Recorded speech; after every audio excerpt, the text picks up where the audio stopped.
পৃথিবীর সবচেয়ে বড় ম্যানগ্রোভ অরণ্য সুন্দরবনের গভীর জঙ্গলে আজকে আমাদের লঞ্চ প্রবেশ করতে চলেছে। সুন্দরবনের সেই বিখ্যাত রয়্যাল বেঙ্গল টাইগার, কুমির, হরিণ এছাড়াও বিভিন্ন নাম না জানা পাখি দেখার উদ্দেশ্যে আমরা চলেছি জঙ্গলের ভেতরে। সঙ্গে থাকবে ইলিশ বিরিয়ানি, চিংড়ির মালাইকারি, এছাড়াও আরও অনেক বিভিন্ন রকমের খাওয়া দাওয়া। আজকে যাত্রাপথে কখনো নেমে আসবে ঝমঝমিয়ে বৃষ্টি, আবার কখনো দেখা যাবে সূর্যের প্রখর রৌদ্রতাপ। এই দুই নিয়েই হবে আজকে আমাদের সফর। চ্যানেলে যারা নতুন আছেন চ্যানেলটিকে সাবস্ক্রাইব করে রাখতে পারেন। গুড মর্নিং বন্ধুরা, সুন্দরবন সফরে আজকে আমাদের দ্বিতীয় দিন। প্রথম দিনে আমরা দেখিয়েছি কিভাবে কলকাতা থেকে আপনারা সুন্দরবন আসবেন এবং সুন্দরবনে খালি দেখবে গোসাবা পর্যন্ত আমরা ঘুরে দেখিয়েছি। রাতে পাখিরালয়ে আমরা স্টে করেছিলাম। তো আজকে আমরা সজনেখালি, ওয়াচ টাওয়ার, সুধন্যখালি আরো বেশ কিছু জায়গা ঘুরে দেখব। আজকের দিনটা কিন্তু সুন্দরবন সফরের মেন দিন হতে চলেছে, তো অবশ্যই ভিডিওর সঙ্গে থাকুন। চলুন। ঘড়িতে এখন সকাল 7:30। আমরা সবাই চলে এসেছি পাখিরালয় জেটি ঘাটে। এখান থেকে আমরা সবাই একে একে লঞ্চে উঠে যাব। তারপর আমাদের বোট আজকে ছেড়ে দেবে আজকের গন্তব্যের উদ্দেশ্যে। আজকে আমাদের প্রথম গন্তব্যস্থল হলো সজনেখালি। সজনেখালি হলো ভারতের পশ্চিমবঙ্গের দক্ষিণ 24 পরগনা জেলার মাতলা ও গোমতী নদীর সঙ্গমস্থলে অবস্থিত। এলাকাটি মূলত ম্যানগ্রোভ অরণ্য, বন এবং জলভূমি দ্বারা তৈরি। আমরা এখন এসে গিয়েছি সজনেখালি। Sajnekhali Sundarban tiger reserve. এখানে একটি বড় ওয়াচ টাওয়ার আছে। দেখা যাক ওয়াচ টাওয়ারে উঠে আমরা বাঘের দেখা পাই কিনা। বলতে বলতে এক কুমিরের সাথে দেখা। তারজালির ওই পাশে যে গাছগুলো এখন আপনারা দেখতে পাচ্ছেন, এই গাছগুলো হলো গোলপাতা গাছ। নাম গোলপাতা হলেও এর পাতাগুলো কিন্তু নারকেল গাছের মতো লম্বা লম্বা।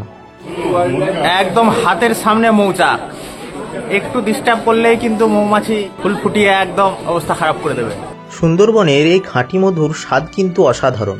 এই অঞ্চলের অনেক মানুষই জঙ্গলের এই মধু সংগ্রহ করে জীবিকা নির্বাহ করেন। এখন যে গাছটি দেখছেন এটাই হলো সুন্দরবনের সেই সুন্দরী গাছ, যা থেকেই সুন্দরবন নামের উৎপত্তি। এর পাতাগুলি অনেকটা তেজপাতার মতো। একটা বেসিক একটা ধারণা আপনারা নেবেন যে আমরা কোথায় আছি, কোথায় ঘুরছি, কি দেখতে পাবো। এই কারতে আছি, এখান থেকে ম্যাক্সিমাম টুরিস্ট স্টার্ট করে তাদের জার্নি। এবার এখান থেকে আপনার এই পুরোটা কিন্তু জঙ্গল আছে, এই সবগুলো জঙ্গল, গ্রিন পোর্শনগুলো সব জঙ্গল আছে। কিন্তু টুরিস্ট মূলত ঘুরতে পারেন এই স্যাংচুয়ারি অভয়ারণ্যের মধ্যে। যত লোক ঘুরছে তার মধ্যে একদিনে কি প্রোগ্রাম সাজানো আছে, বিভিন্ন গ্রুপের বিভিন্ন রকম আছে। আমাদের যেটা আছে সজনেখালি থেকে সুধন্যখালি বলে একটা স্পট আপনি যাবো, দেখুন কাছাকাছি 30-40 মিনিট পরে পৌঁছাবো। সুধন্যখালি থেকে বেরিয়ে আমরা আবার বিভিন্ন খালখানি হয়ে দোবাকি যাবো। এই দোবাকি এটাই, দোবাকি থেকে আমরা আবার ব্যাক করবো পাখিরালয় এই এলাকায়। তাহলে এইটুকু জায়গা আমাদের ঘোরা। আর এই এরিয়ার মধ্যে যদি 100 বাঘ থাকে, তাহলে আপাতত 100 বাঘ আছে এখন সুন্দরবনে, আমাদের এই ভারতের সুন্দরবনে। তাই এইটুকু জায়গা আমরা কোথাটা পাবো, ঠিক আছে, একটা ক্যালকুলেশন। বাকি এই জায়গাগুলো সব ইকোসিস্টেমের মধ্যে দিয়ে আছে, ন্যাচারাল আছে। যদি কোনো ওয়াইল্ড লাইফ আপনি দেখতে চান বা দেখতে পাবেন, সেটা আছে বোনাস। যে কোনো জায়গায় আটকে রাখা আছে সেরকম কিছু নেই। যতগুলো খালখানি দেখতে পাচ্ছেন সব বেয়ার বেঙ্গল থেকে উঠে আসা খালখানি। সবগুলোতে আমরা যেতে পারবো না, ফরেস্ট ডিপার্টমেন্ট থেকে যেগুলো নির্দিষ্ট করে দিয়েছে সেগুলো আমরা যেতে পারবো। আর সেই স্পটগুলোতে আমরা উঠবো। এই স্পটগুলোর ভিউ হচ্ছে টাওয়ারে উঠে জঙ্গল দেখা। যদি কোনো ওয়াইল্ড লাইফ থাকে তাহলে আমরা দেখতে পাবো, আদারওয়াইজ পাবো না। 10-5 মিনিট অপেক্ষা করে আমরা ব্যাক করবো। আর পুরোটা হচ্ছে ম্যানগ্রোভ ফরেস্ট। মেন নদী হচ্ছে হুগলি নদী, এটা গঙ্গা। আর এইগুলো বড় বড় নদীর মতো লাগবে, কিন্তু ব্যাক ওয়াটার। বাংলাদেশ জঙ্গলটা এটা আছে, রায়মঙ্গল নদী তাকে ভাগ করে রেখেছে ডিমার্কেশন হিসেবে, এটাই। বাট এই জঙ্গল সব একই জঙ্গল, ক্লিয়ার আছে। এখান থেকে এই বেয়ার বেঙ্গল পর্যন্ত যেতে প্রায় 80 কিলোমিটার ডিস্টেন্স আছে। আমরা ঘুরবো 30 কিলোমিটারের মধ্যে, 30 কিলোমিটারের মধ্যে আমরা ঘুরবো।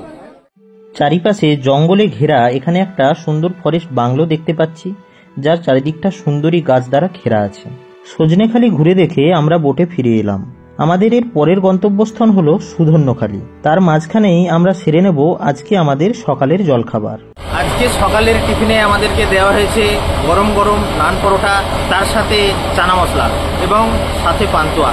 ওহ, গরম গরম নান পরোটা, সঙ্গে চানা ছোলার তরকারি, আর সাথে আমার পছন্দের মিষ্টি পান্তুয়া। আজকের সকালের টিফিন কিন্তু জমে ক্ষীর। এবার ওয়েট করে আছি লাঞ্চে কি আসতে চলেছে আজকে। টিফিন শেষ হতে আমাদের লঞ্চ এসে দাঁড়ালো সুধন্যখালি জেটি ঘাটে।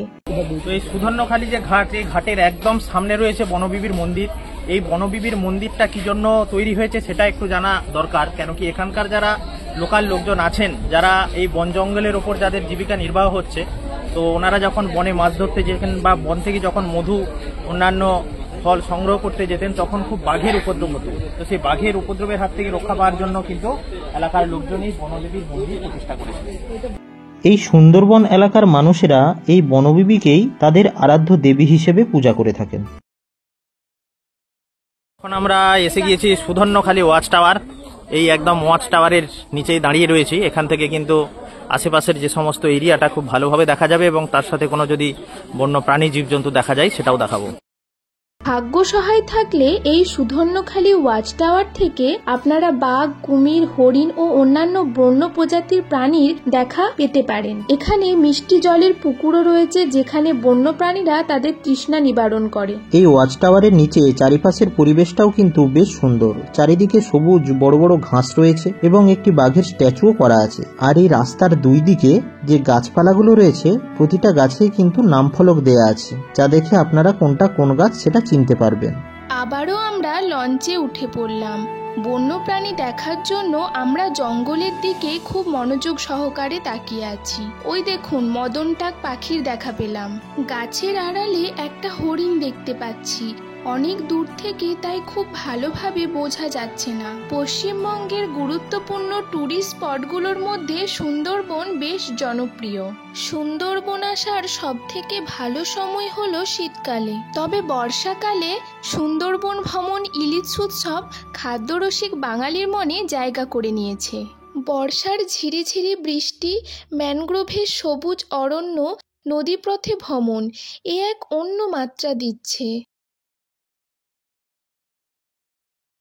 তো বন্ধুরা, সুন্দরবনের বর্ষার এই ইলিশ উৎসব, সাথে ইলিশে গুড়ি বৃষ্টি পড়ছে, সঙ্গে আমুদি মাছ ভাজা, এই কম্বিনেশন কিন্তু এক দারুণ কম্বিনেশন, দারুণ টেস্ট লাগছে মাছ।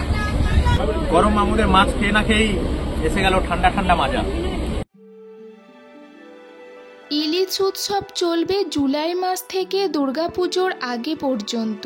এই ইলিশ উৎসবে বর্ষার টাটকা টাটকা ইলিশ তো থাকছেই, তার সাথে চিংড়ি, মাটন, চিকেন আরও সব বিভিন্ন বাহারি খাবার দাবারের আয়োজন আছে এখানে। তো বন্ধুরা, আমরা যে ট্রাভেল এজেন্সির সাথে এসেছি তাদের কর্তৃপক্ষের লোকের সাথে আপনাদের কিছুটা বক্তব্য আমি শেয়ার করব, যে কিভাবে আপনারা এখানে আসবেন বা এই ট্রাভেল এজেন্সির নাম কি আছে, পরিষেবা কীরকম, সব কিছু আপনারা ডাইরেক্ট ওনাদের মুখে শুনে নেন। আমার নাম সনাতন পাত্র, আমি সাগর সঙ্গম ট্রাভেল থেকে বলছি। আপনারা যেখান থেকে আসুন না কেন, শিয়ালদায় আসবেন, শিয়ালদা থেকে ক্যানিং ট্রেন ধরে ডাইরেক্ট ক্যানিংয়ে নামবেন। আসার সাথে সাথে স্টেশন থেকে নেমে ডান দিকে পড়বে আপনার সাগর সঙ্গম ট্রাভেল, এসে ওখানে যোগাযোগ করবেন। ওখানে বড় গোবিন্দ, উনি হচ্ছে ট্রাভেলস এজেন্সির মালিক। আচ্ছা, ওনাদের সাথে যোগাযোগ করলেই হয়ে যাবে। এটা হচ্ছে আমাদের ট্রাভেল এজেন্সির নাম্বার। আচ্ছা, এই নাম্বারে অনলাইন বুক করতে পারবেন, ডাইরেক্ট এসে যোগাযোগ করে বুক করতে পারবেন। তো বোট চলতে চলতে এসে গেল এই মুহূর্তে পঞ্চমুখানী নদীর সামনে, যেখানে 5টা নদী কিন্তু এক জায়গায় মিলিত হয়েছে। এই 5টি নদী আসলে কোন কোন নদী সেটা আমরা গাইড দাদার কাছে জেনে নেব। ডান দিকে আছে বিদ্যা নদী বা গোমতী নদী, বা এদিকে আছে মাতলা সামনে গিয়ে একটু, আচ্ছা, তারপরে হেড়ভাঙা আছে, তারপর অন্যান্য দুটো খাল আছে, যেমন দোবাকি খাল, নবাকি খাল। আচ্ছা, এর সাথে অনেকগুলো ক্যানেল নদী এসে মিশেছে। এটা জাস্ট যে পঞ্চমুখানী জংশন আমরা বলি, মানে এটা অনেক ক্যানেলের সঙ্গমস্থল। তো আমরা এখন এসে গেছি দোবাকির ঘাটে। এখানে একটি সুন্দর ওয়াচ টাওয়ার রয়েছে। দ্বিতীয় দিনে আমাদের প্ল্যান ছিল সজনেখালি, সুধন্যখালি এবং দোবাকি। তার মধ্যে এই দোবাকি জায়গাটাই আমার সব থেকে বেশি ইন্টারেস্টিং লেগেছে। এই জায়গাটা বেশ অন্যরকম লাগছে, মনে হয় এখানে বড় বড় জন্তু পাওয়া যেতে পারে, কেন কি বেশ কাঁটা তার দিয়ে কিন্তু ঘেরা আছে জায়গাটি। তো এই রাস্তাটার দুদিকেই কিন্তু বড় বড় সুন্দরী গাছ দেখা যাচ্ছে এবং সুন্দরী গাছের নিচে ঠেসমূলগুলো পর্যন্ত স্পষ্ট কিন্তু বোঝা যাচ্ছে। শ্বাসমূল বা ঠেসমূল স্পষ্ট বোঝা যাচ্ছে এবং তার মাঝখান দিয়ে এই যে একটি ঢালাই রাস্তা করা আছে, যেটার মাঝখান দিয়ে কিন্তু আমরা হেঁটে চলেছি। বেশ দারুণ একটা অনুভূতি কিন্তু এই জায়গাটাতে হচ্ছে। সুন্দরবন ট্যুর কেমন লাগছে? হেভি লাগছে, দারুণ লাগছে। সুন্দরবন ট্যুর সত্যি সুন্দর লাগছে। ওয়াচ টাওয়ার থেকে নিচের দিকে তাকালেই চোখে পড়বে জলকাদা মিশ্রিত ছোট্ট ছোট্ট প্রচুর লাল কাঁকড়া এবং তার সাথে ছবির মতো সুন্দর বেশ কিছু গাছপালা। এই দেখো হরিণ, হরিণ, চুপ চুপ চুপ, হরিণ। বন্য প্রাণী দেখতে হলে আপনাদেরকে কিন্তু বন্ধুরা খুব সাইলেন্ট থাকতে হবে। মোদ্দা কথায় জঙ্গলের যে নীরবতা, এটা বজায় রাখতে হবে, তবেই বন্য প্রাণীরা কিন্তু আপনাদের কাছে আসবে। দোবাকি ঘুরে আবার আমরা লঞ্চে ফিরে এলাম। এইবার হবে দুপুরের লাঞ্চ।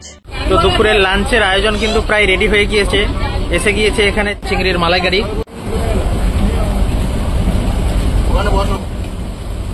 আর সঙ্গে রয়েছে বেগুন ইলিশ। বন্ধুরা আজকে আমাদের ইলিশ উৎসবের দ্বিতীয় দিন। তো আজকে ঘুরিতে এখন বেজে গিয়েছে দুপুর 1টার কাছাকাছি। আমরা লাঞ্চ টেবিলে বসে গিয়েছি। আজকের মেনুতে থাকছে ভাত, ডাল, আলু ভাজা, তার সাথে চিংড়ির মালাইকারি এবং থাকছে বেগুন ইলিশ। প্রথমেই পাতে চলে এলো গরম ভাত, মুচমুচে আলু ভাজা, ডাল এবং ইলিশ মাছের মাথা ও চিংড়ি মাছ দিয়ে কচু শাক। তারপরে এলো চিংড়ির মালাইকারি, বেগুন ইলিশ। শেষ পাতে চলে এলো চাটনি এবং পাঁপড়। খাবার পরে চলে এলো আপেল। খাওয়া দাওয়া শেষ করে আজকের মতো আমরা আবার আমাদের পাখিরালয়ের রিসর্টে ফিরে এলাম।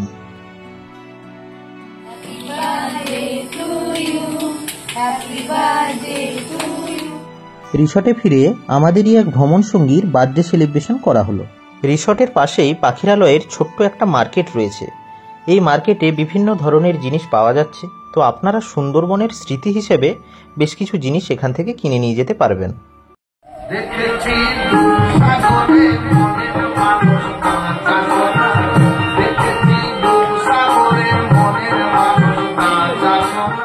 তো বন্ধুরা ঘড়িতে এখন প্রায় 10টা মতো বেজে গিয়েছে।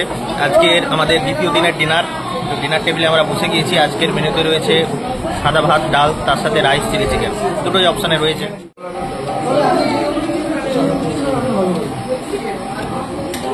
তো বন্ধুরা রাতের আজকে আমাদের ডিনার কমপ্লিট হয়ে গেল। বেশ জম্পেশ খাওয়া দাওয়া হলো। এরপর আমরা দেরি করব না, এখন সরাসরি আমরা শুয়ে যাব। কালকে সকালে উঠে আবার দেখা হতে চলেছে নতুন একটা চমকদার দিনে।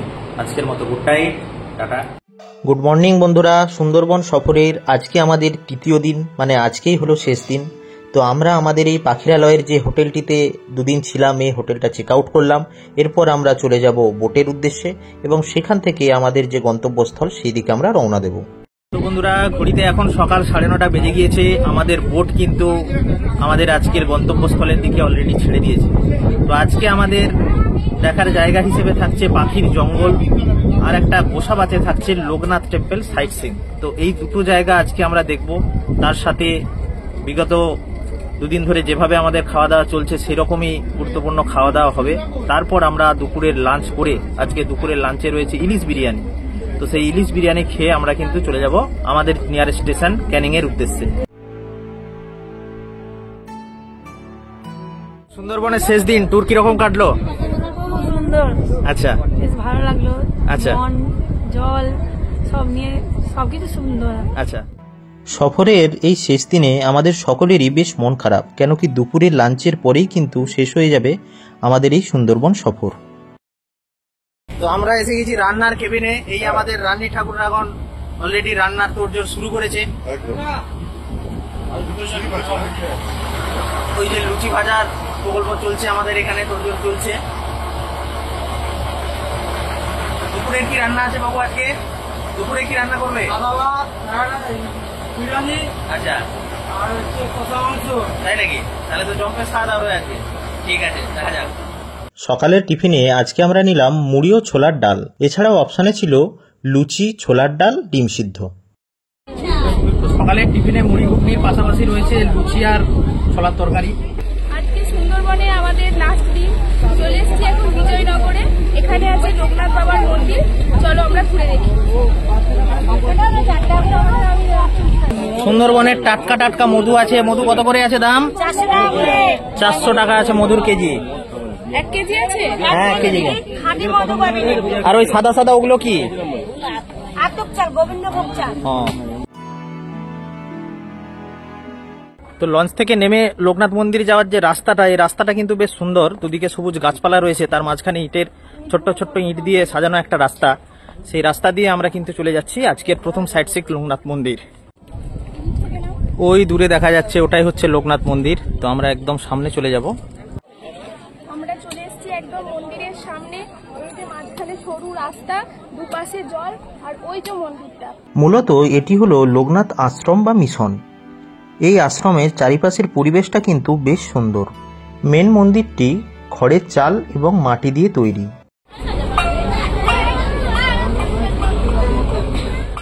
সকাল হতেই জেলেরা নৌকা নিয়ে বেরিয়ে পড়েছে মাছ ধরার জন্য। সুন্দরবনের এই গভীর লবণাক্ত অরণ্য, তার সাথে এই নদীনালা খালবিল যে কিভাবে মানুষের জীবনযাত্রার সাথে জড়িয়ে গিয়েছে তা এখানকার মানুষদের দেখলেই বোঝা যায়। সুন্দরবন সফর এই ইলিশ উৎসবের আজকে আমাদের শেষ দিন, মানে তৃতীয় দিন। তো আজকে আমাদের দুপুরে লাঞ্চের পরেই কিন্তু আমাদের এই দুদিনকার সফর শেষ হতে চলেছে। তো দুপুরের লাঞ্চে কি কি আছে একটুখানি আমি দেখাবো। আজ দুপুরের লাঞ্চের সমস্ত আইটেম কিন্তু এসে গিয়েছে, কিছু লোকজন অলরেডি খেতেও বসে গিয়েছেন। তো আমি একটু সবার কাছে জেনে নিই খাওয়া দাওয়া সবার কেমন লাগছে। বাবু বলো কিরকম লাগছে? খুব ভালো লাগছে। ইলিশ বিরিয়ানি কিরকম? ভালো লাগছে ইলিশ, কিন্তু আমি ইলিশটা নিইনি।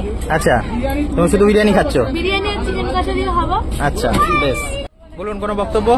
বক্তব্য হচ্ছে আমরা মোটামুটি এখন সকলে সুস্থ আছি। আচ্ছা, আজকে আমাদের মেনু হচ্ছে সুন্দর সাদা ভাত, একটু পাতলা ডাল আর আলু পেঁপের সবজি। আচ্ছা, এই আমরা খাচ্ছি। আর এমনি নর্মালি মেনু হচ্ছে আজকে ইলিশ বিরিয়ানি, হ্যাঁ যেটার জন্য মেনলি আসা আর কি। হ্যাঁ, ইলিশ বিরিয়ানি হচ্ছে, আর ইলিশ বিরিয়ানিটা অনেকেই খাচ্ছে। আমাদের একটু কালকে আমরা একটু শারীরিকভাবে অসুস্থ করেছিলাম, আচ্ছা, সেই জন্য আমাদের স্পেশাল কিছু ডাল। প্রত্যেকেরই সাদা ভাত তাহলে আজকে আপনাদের? হ্যাঁ, বাহ, এখানে সব রকমের ব্যবস্থা। আর ওভারঅল ট্যুর কিরকম লাগলো? দুদিনকার এই সুন্দরবন সফর কেমন লাগলো? মানে ভালো মন্দ বিষয় যেটা হয় আর কি, ন্যাচারালি। আচ্ছা, সুজন মাঝি রে তোর খেয়া তরি লাগাইব কোন ঘাটে।